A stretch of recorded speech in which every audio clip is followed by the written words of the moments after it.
Well, ladies and gentlemen, our next speaker for the day is going to be Dr. Noraini Idris. Is a founder and president at National STEM Association Malaysia. Conducted several researches with UNESCO, the British Council, Australian University and Japan. She has been awarded the Leadership STEM 2018 from the Japan Intellectual Property Association and a Visionary Leadership category from the International Education Award 2018. Let's go ahead and welcome Dr. Noraini Idris on board.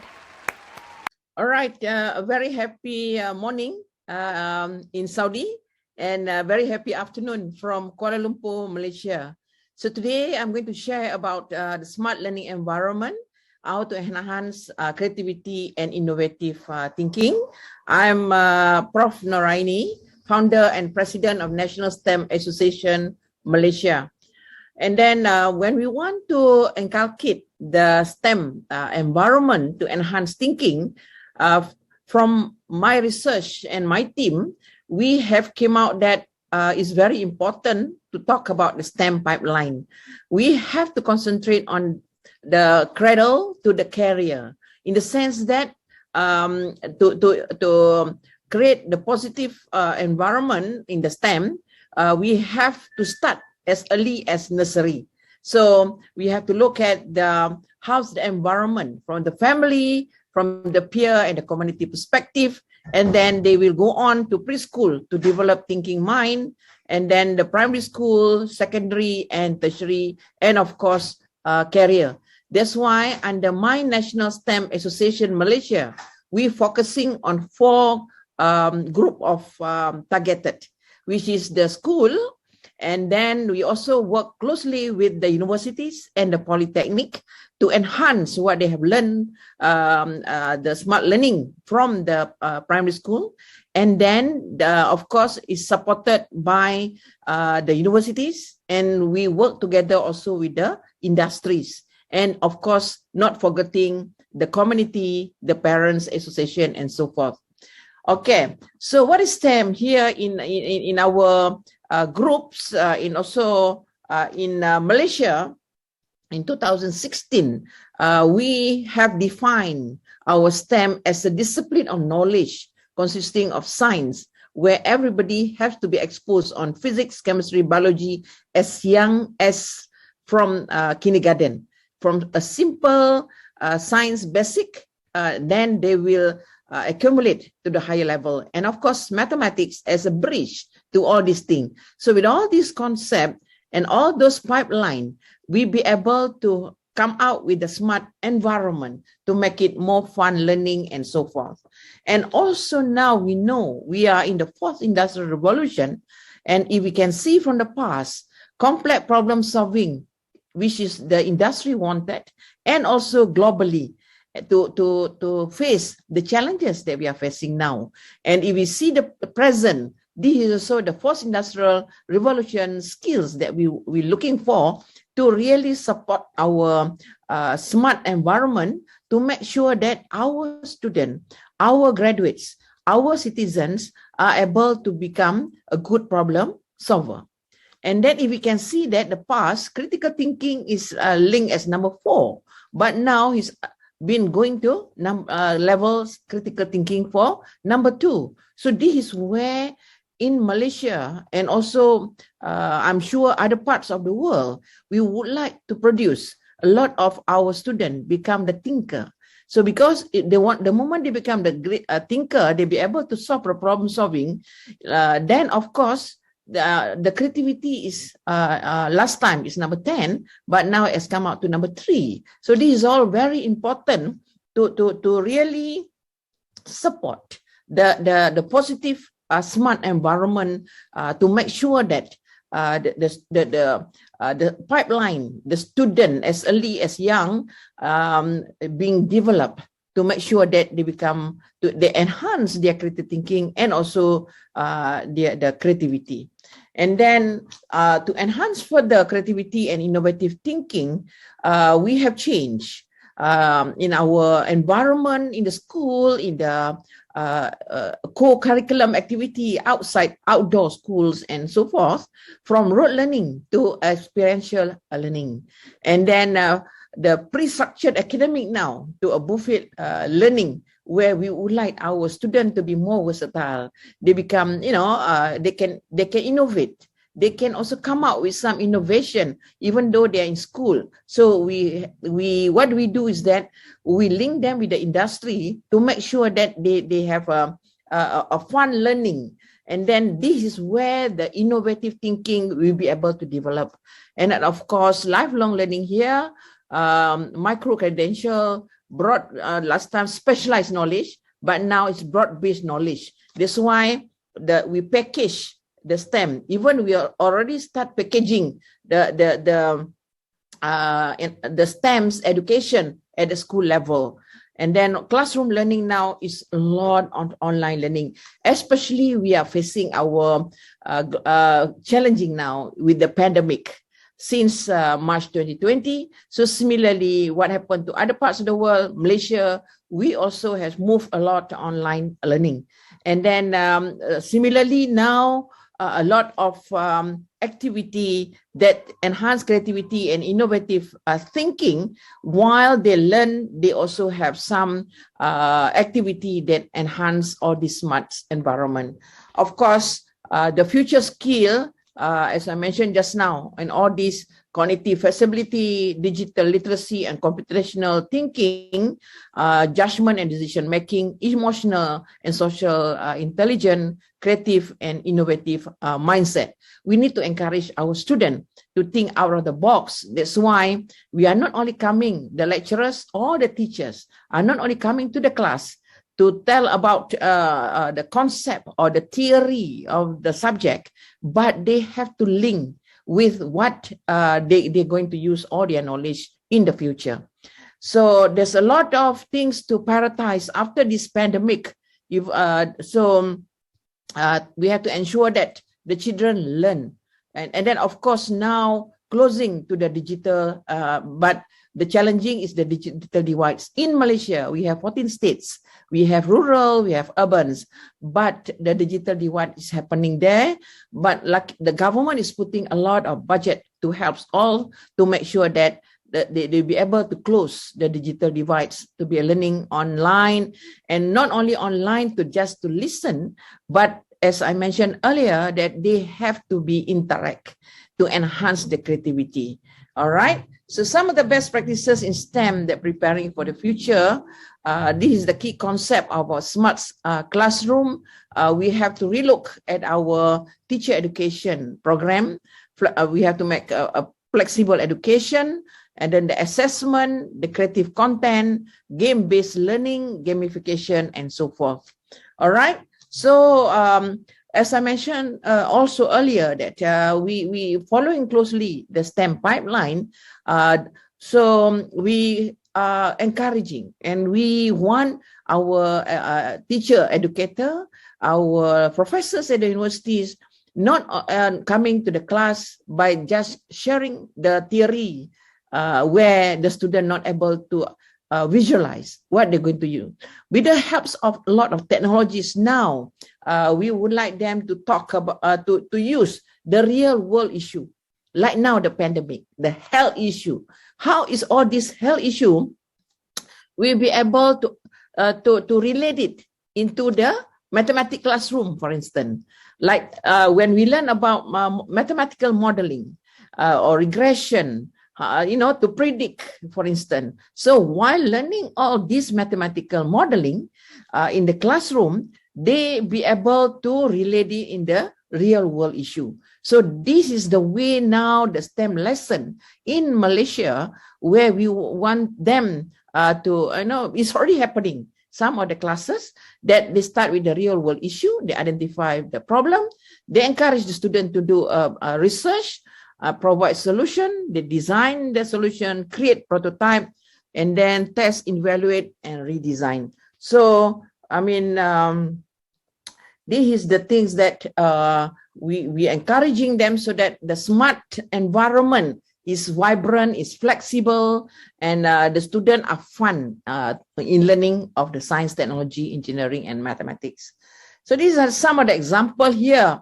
Even now, thanks God, we have started to bringing students to the school, to, not only teaching in the classroom, but they also do outdoor. So this is, to helping them to communicate, to have the teamwork, so that they be able to create the smart environment.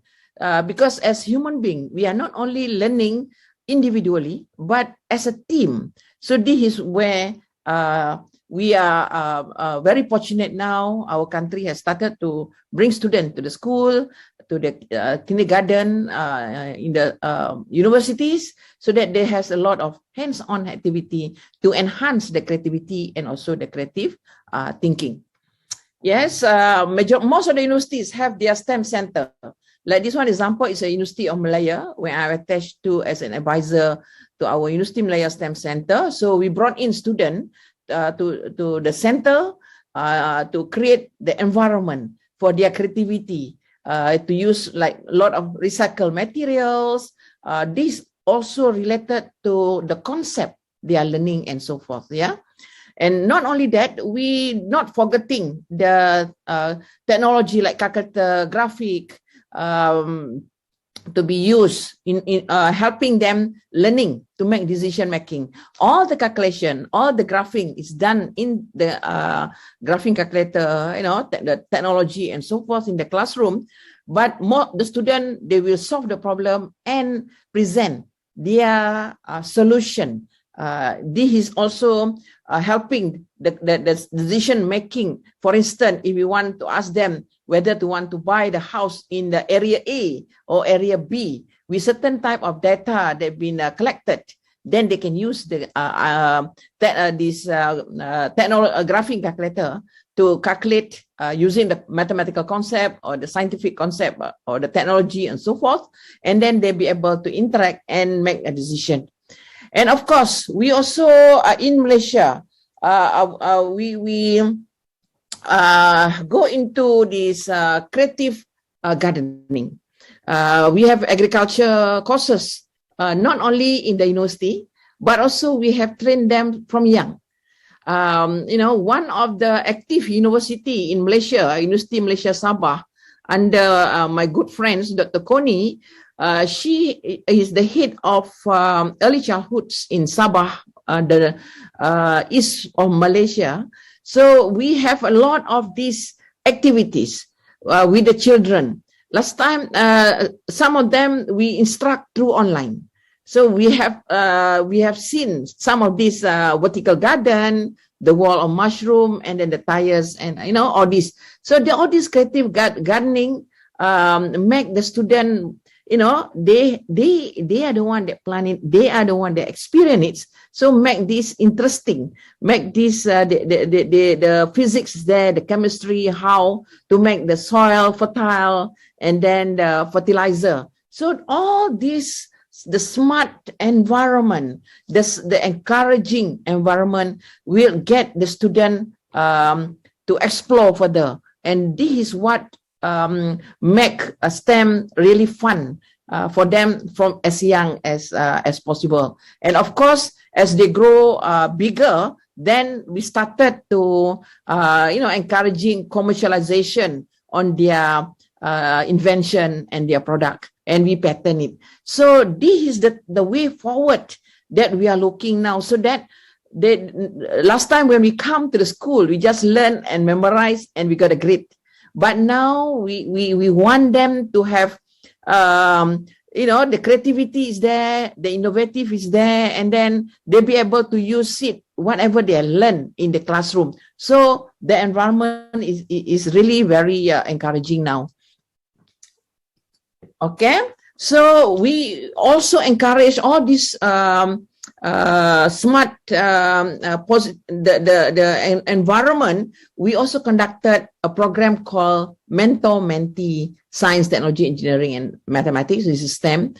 So what do we do is that the framework here is to promote the growth, the light on the love towards the science, technology, engineering, and mathematics.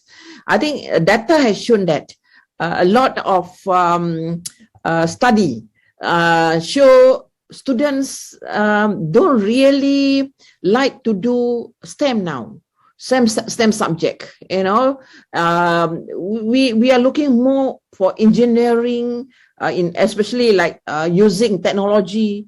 Not only they read the manual and they follow the manual, but we would like to produce more of our engineers. They'll be able to invent some product. So we organize this.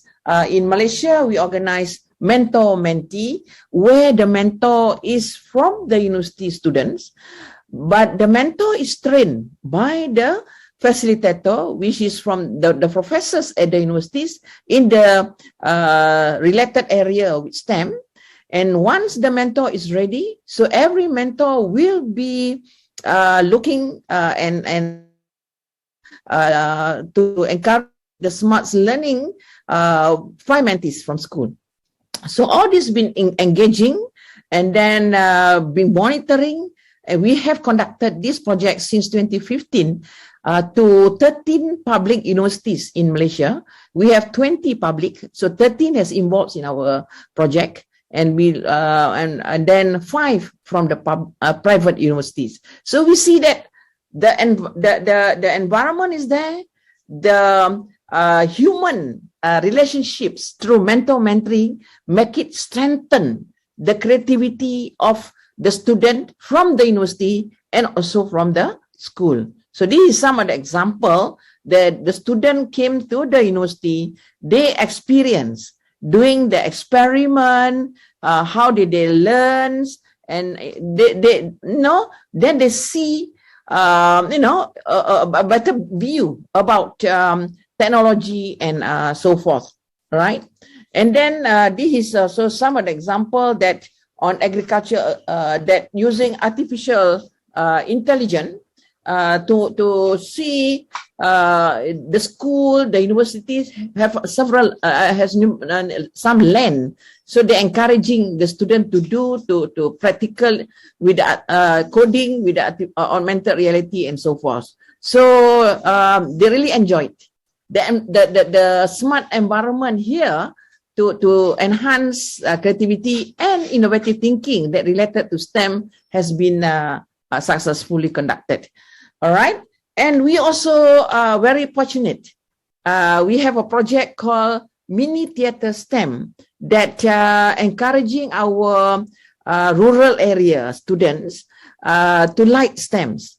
In order to like STEM, what do we do with all these rural area school? We ask them to invent some product, that related to STEM. So one of the school has come out with the oregano hand sanitizer. So they use a lot of herbs and the natural resources product, and they have come out with all these things. So we tested it out, and it's 100% alcohol free. So while they learn, they also invent something. And then we question them. The industry player also support them. So this is a smart environment that we are inculcate in Malaysia now to make sure that the student know like the teaching with the real issue that I mentioned just now to make it more happening. So we were very fortunate. Some of the industry open up their makers place at the universities and also at the school, just like this, So this is they train. So whatever internship happening at the school or at the universities, this is the environment that open up the student mind in order to love on STEMs, teaching and learning, and become creative and innovative thinking.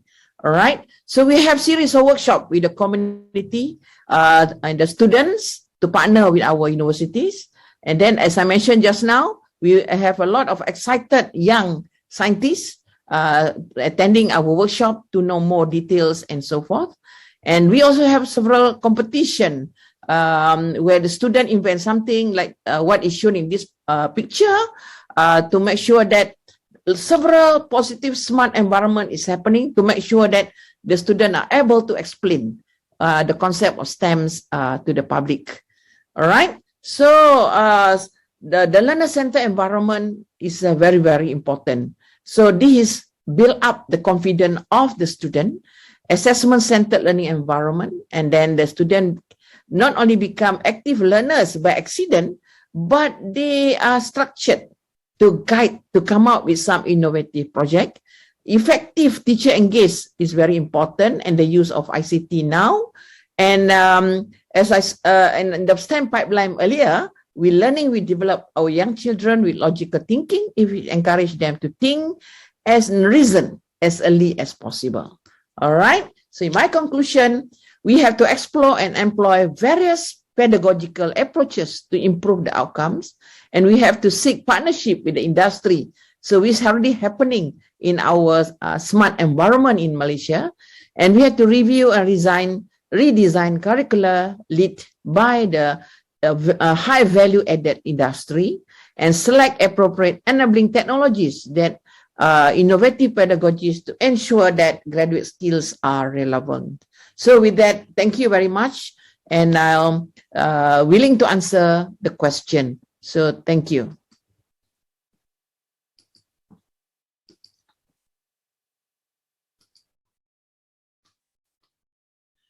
Okay, I saw there's a question here. STEM fits on curiosity. How would technology ensure that the hands-on experience that STEM provide is widely implemented and accepted in the school? All right, a good question. Yeah, so that's why one of our project, we call it mini theater STEM. Why mini theater? Before they acting out on stage, because a lot of students, they like to showcase their product in terms of dramatize. So that's why one of our beside mentoring, the mini theater STEM has developed a lot of the interest in the technology and the hands-on experience that so that they are implemented and accepted in the school. And some school are very happy that to see that their students are really doing all those innovation very well, and they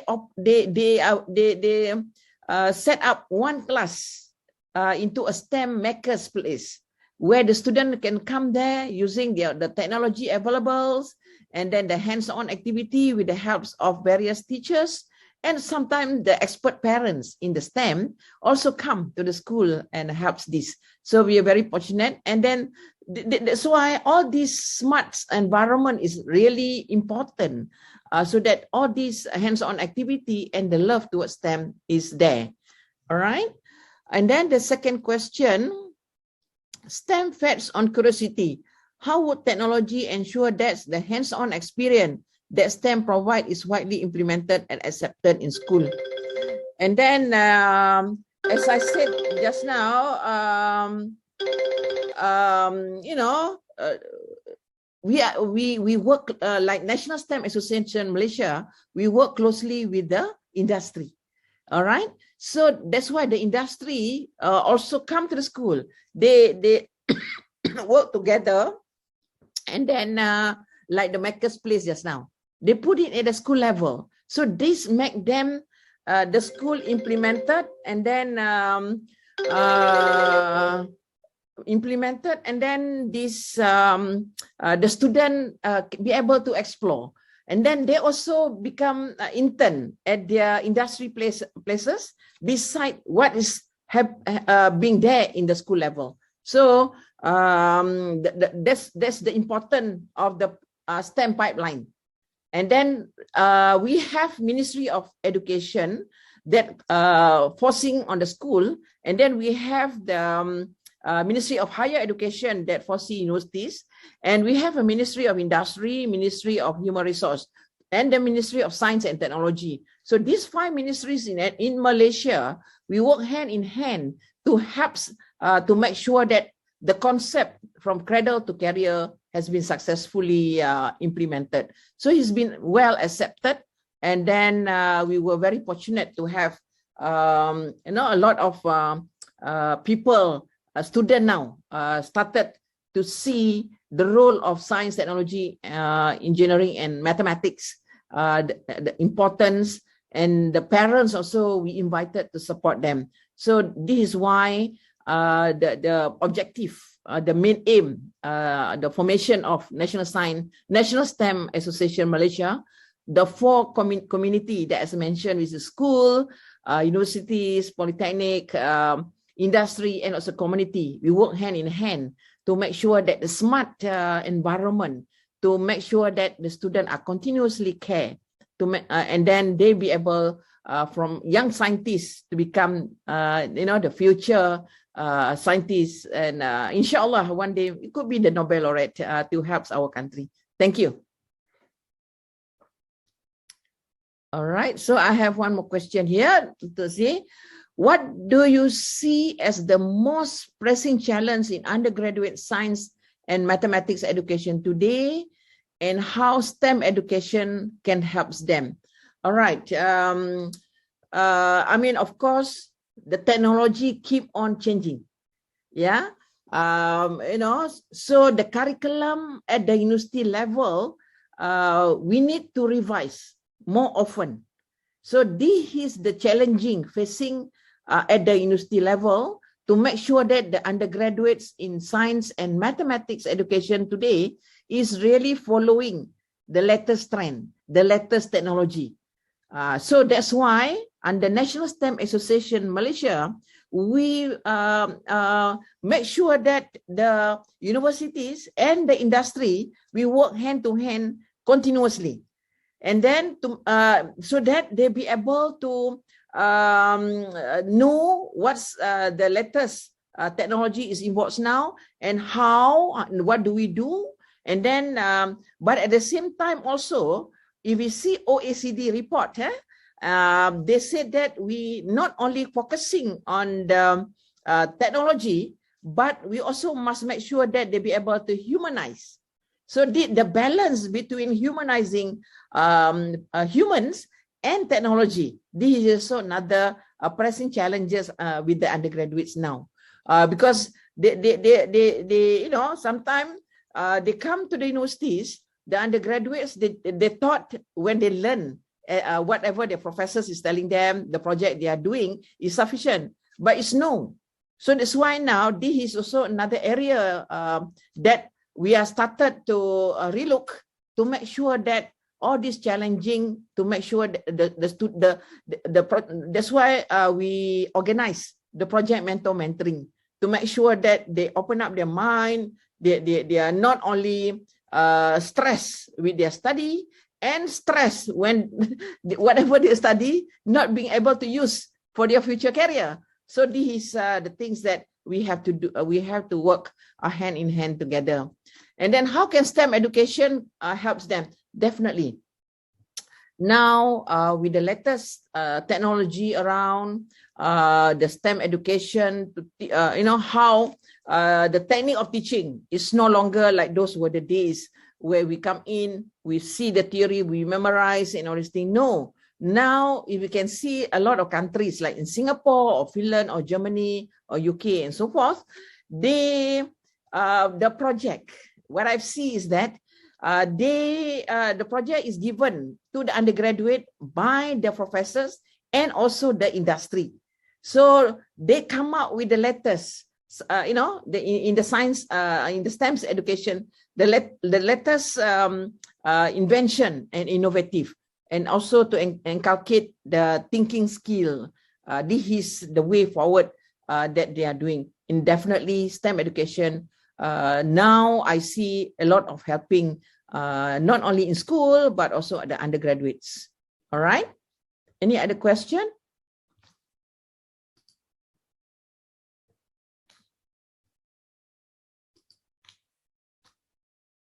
All right. So I think my time is ready. It should be end here.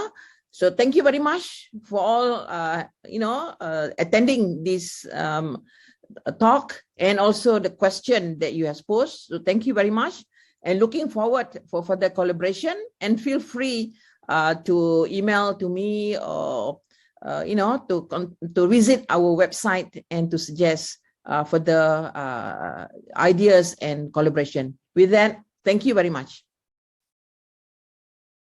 A session full of energy and enthusiasm. Thank you so much for being with us and sharing the valuable inputs. Thank you so much.